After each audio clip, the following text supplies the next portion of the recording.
Salut à tous, on se retrouve aujourd'hui pour parler du Paris Saint-Germain ce mardi 26 août et on commence tout d'abord avec le programme de la semaine. Donc aujourd'hui mardi, retour à l'entraînement, n'oubliez pas que les joueurs sont en repos depuis 3 jours, depuis le match gagné contre Angers vendredi soir. Les joueurs ont eu 3 jours de repos, initialement c'était 2 mais Luis Enrique a donné un jour de repos en plus, donc ça a été le jour hier. Donc voilà, reprise tout à l'heure à 17h, donc demain entraînement 11h, pareil jeudi entraînement 11h, vendredi entraînement 11h et samedi déplacement du côté de Toulouse pour cette troisième rencontre bien sûr de Ligue 1 avant que les joueurs la plupart bien sûr partent en sélection pour la trêve internationale. Et concernant ces 3 jours de repos, tiens juste quelques infos, on a pu voir que Randal Kolo Muani et Ousmane Dembélé aperçus ce week-end à Marrakech. Luis Enrique va offrir 3 jours de repos à son effectif après le match contre Angers. Voilà, on peut voir, bon, on les voit pas parce que leur visage est coupé, mais c'est bien Kolo Muani et Dembélé qui étaient ensemble ces derniers jours en vacances du côté du Maroc. Et concernant João Neves, donc lui il a profité du soleil de ses jours de repos bien sûr, donc que ce soit João Neves, que ce soit même Dembélé de retour aujourd'hui bien sûr à l'entraînement à 17h. Bon pareil bien sûr pour Kolo Muani, mais lui s'entraînera à part bien sûr avec les indésirables. Concernant le programme du Paris Saint-Germain bien sûr pour les prochaines rencontres, donc on est le 26 comme je dis, le prochain match les gars, ça sera le 30, donc J-4, samedi soir, déplacement du côté de Toulouse bien sûr pour cette rencontre, puis après ça sera cette trêve internationale dès le retour de la trêve. Grosse série de matchs, il y aura Lens, il y aura Marseille, la GOCR, il y aura Lille, il y aura Strasbourg aussi qui est une très belle équipe. Donc voilà, il y aura quand même des beaux tests bien sûr. Et surtout il y a la Ligue des Champions qu'on pourra rajouter, qu'on mettra à la mise à jour de ce programme dès après-demain, parce qu'après-demain, jeudi 18h, tirage au sort de la Ligue des Champions. Et un petit rappel les gars par rapport aux 4 pots. Donc le PSG bien sûr vainqueur de la Ligue des Champions et bien évidemment dans le pot 1. Donc avec les plus grosses équipes. Donc pot 2 il y a aussi des belles équipes. Je vois Arsenal les gars, c'est quand même du très lourd. Le Benfica, tout ça, Atalanta, c'est des équipes que personne ne veut avoir. Pot 3 Tottenham qui avait énormément bousculé le PSG en Super Coupe d'Europe, tout ça, Naples Sporting. Et pot 4 donc par exemple le Galatasaray ou même Bilbao, même Newcastle, une équipe je pense qu'il faut éviter. Donc c'est vrai que pour l'instant on ne sait pas. Mais n'oubliez pas les gars, 8 équipes, 4 à domicile, 4 à l'extérieur. Mais dans le pot 1, même si le PSG est dans le pot 1, il y aura quand même 2 adversaires. Donc une à domicile, une à l'extérieur.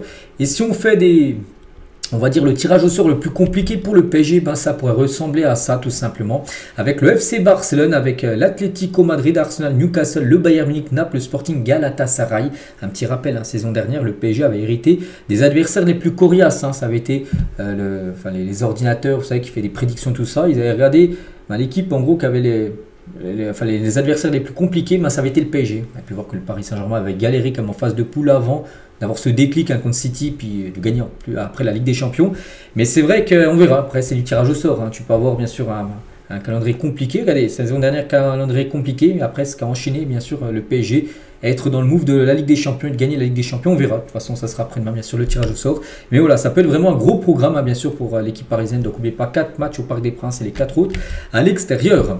Concernant la trêve internationale qui arrive, donc après le match contre Toulouse, donc la plupart des joueurs partiront bien sûr en sélection, comme Marquinhos qui est convoqué avec la sélection brésilienne. Donc 2 matchs au programme pour Marquinhos avec le Brésil. Donc ils affronteront le Chili au Maracana le 4 septembre prochain et ça sera la Bolivie le 9 septembre prochain. Voilà, donc après le Brésil a déjà son ticket. Voilà, ils sont déjà sûrs d'être qualifiés bien sûr pour la prochaine Coupe du Monde. Et voilà les 2 rencontres pour Marquinhos. À noter que Beraldo n'a pas été appelé par le sélectionneur Carlo Ancelotti.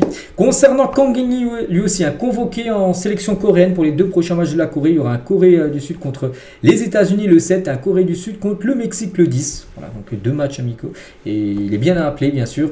Et là, on connaîtra bien sûr les prochaines listes, comme la liste de l'équipe de France. C'est demain mercredi, par exemple Barcola, Dembélé, tout ça. Ou même Désiré Doué, de fortes chances, bien sûr, d'être dans la liste, bien sûr, de Didier Deschamps. On continue cette fois-ci avec le Mercato, parce que là, on rentre dans les derniers jours de Mercato. Lundi prochain, lundi 20h même en France, ça finira à 20h. C'est la fin du Mercato. Concernant Donnarumma, donc le PSG se montre prêt maintenant à accepter bien sûr une offre avoisinant les 30 millions d'euros pour Gianluigi Donnarumma afin d'entériner son départ. Et voilà que passer à autre chose. On sait que il a été mis de côté. Bon, après, ça reste une légende totale, bien sûr, du Paris Saint-Germain. Mais on sait qu'il ne rejouera plus au PSG. Paris a déjà trouvé son remplaçant Chevalier. Donc voilà, il devrait bien partir. 30 millions d'euros. Donc le portier italien aurait déjà donné sa préférence à City avec un accord de principe déjà acté. Voilà, du côté de City, maintenant, il faut déjà le départ aussi d'Ederson pour on va dire, enchaîner avec l'arrivée tout simplement de Donnarumma. Donc voilà, hein, concernant bien sûr Donnarumma, c'est une question de jour, mais ça devrait bien se faire avant lundi bien sûr prochain. Concernant Arnaud Tenas aussi, autre gardien parisien, lui aussi sur le départ. Et le PSG est en discussion aussi, avance avec Villarreal, hein, j'en ai parlé il y a 2-3 jours, il devrait bien aller là-bas. Le dossier progresse bien ces dernières heures, même s'il n'y a pas encore d'accord. Bon, on pense qu'un accord sera trouvé parce que le joueur veut partir. Le PSG lui donne un bon de sortie. Arnaud Tenas, parce que rester à Paris, pour lui, serait encore être le troisième choix de Luis Enrique, a encore roulé très peu. Donc Villarreal, il pourrait peut-être avoir une place de titulaire, j'en sais rien. Donc voilà, on pense qu'Arnaud Tenas lui aussi pourrait partir. Et on pourrait voir un montant peut-être de 6 millions d'euros que pourrait récupérer le PSG en vendant bien sûr le gardien espagnol. Concernant aussi Randal Kolo Muani, donc nouveau contact entre la Juve et le PSG pour Kolo Muani. Le club italien prévoit de faire une nouvelle offre rapidement, un prêt payant de 10 millions d'euros, plus une option d'achat obligatoire à 50 millions d'euros. Le club italien a accepté de faire monter les enchères pour parvenir à un accord définitif. Donc ça aussi, il faut vraiment clôturer le dossier de toute façon dans la fin de mercato. Donc on pense qu'un accord sera trouvé bien sûr. Ça a longtemps bien sûr été en stand-by parce que le PSG était sur ses positions, la Juve aussi était sur ses positions, mais là on rentre, il y a une date limite à un mercato, après la date passée 20h02, c'est fini, hein, tu ne peux plus être transféré. Pour ça qu'on pense que normalement, enfin, on espère, voilà, fin de semaine ça sera fait bien sûr pour Kolo Muani et certainement à la Juventus Turin. Concernant Kimpembe, pas sûr aussi qu'ils soient encore du côté du PSG. Donc les discussions sur le transfert de Kimpembe vers le Qatar pourraient s'accélérer dans les prochains jours avant la fermeture du marché local. Bon, du côté du Qatar, ça ferme un peu plus tard. En Ligue 1, par exemple, ça ferme le 1er septembre.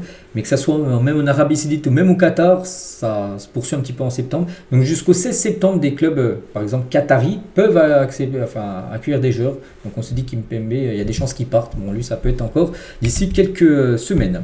Concernant Vitinha, on se dit, oula, Vitinha, Mercato, qu'est-ce qui se passe? Donc le Real Madrid, hein, d'après le journal Marca, un journal espagnol, hein, le Real Madrid n'a pas abandonné la piste Vitinha. C'est qu'on a déjà parlé, je me souviens quelques fois comme de la rumeur Vitinha au Real, même si pour le PSG c'est un joueur intouchable bien sûr.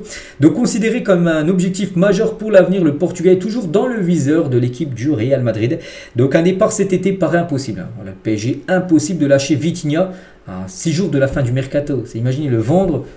Déjà, tu le vends pas, mais imaginez, tu le vends, il faut trouver son remplaçant. Et actuellement, un remplaçant de Vitinha, il n'y en a pas beaucoup. Hein, surtout que c'est l'un des meilleurs milieux de terrain au monde. Donc, non. Après, bien sûr, un forcing, hein, bien sûr, du Real Madrid dès juin 2026, dès l'ouverture du mercato estival l'année prochaine. N'est pas exclure, bien sûr, le Real Madrid tentera certainement l'année prochaine 2026 de faire Vitinha. Donc voilà la situation actuellement du joueur portugais, bien sûr. Hein, donc le Real Madrid est fou de lui, hein, mais Vitinha pour l'instant est intouchable. Hein, du côté du PSG, on en reparlera bien sûr d'ici un an. On va parler aussi de ces joueurs. Le compte à rebours est aussi lancé pour Asensio et Carlos Soler. Donc les joueurs et les clubs intéressés sont persuadés, souvent à tort, hein, que le temps joue en leur faveur dans les négociations, parce que c'est qu'on a parlé de plein de joueurs, hein, Donnarumma, Arnaud Tenas, tout ça. Mais c'est que ces joueurs-là aussi doivent aussi partir, à Asensio et Carlos Soler. Donc voilà, le compte à rebours est lancé parce que lundi prochain, il faut qu'ils trouvent leur nouvelle équipe. Sinon, ils resteront encore 6 mois du côté du PSG jusqu'à la prochaine fenêtre de mercato qui sera bien sûr en janvier prochain. Et on finit aujourd'hui les gars avec les palettes, tiens, pour les palettes de couleurs pour le prochain maillot domicile du PSG 2026-2027. Donc la teinte du bleu sera plus claire que celle des précédents maillots. La couleur blanche sera beaucoup plus présente que le rouge. Donc voilà, il pourra avoir un bleu, blanc, rouge, le drapeau français. Je ne sais pas comment ça sera, mais voilà, en gros, ces couleurs-là devraient être les couleurs du futur maillot domicile, tout simplement du PSG, bien sûr, pour la saison prochaine. Donc voilà les gars, ce qu'il y a à dire aujourd'hui. J'espère que ça vous a plu. On se retrouve, nous, demain, bien sûr, hein, demain, mercredi, pour le prochain numéro. Bonne journée à vous et à demain.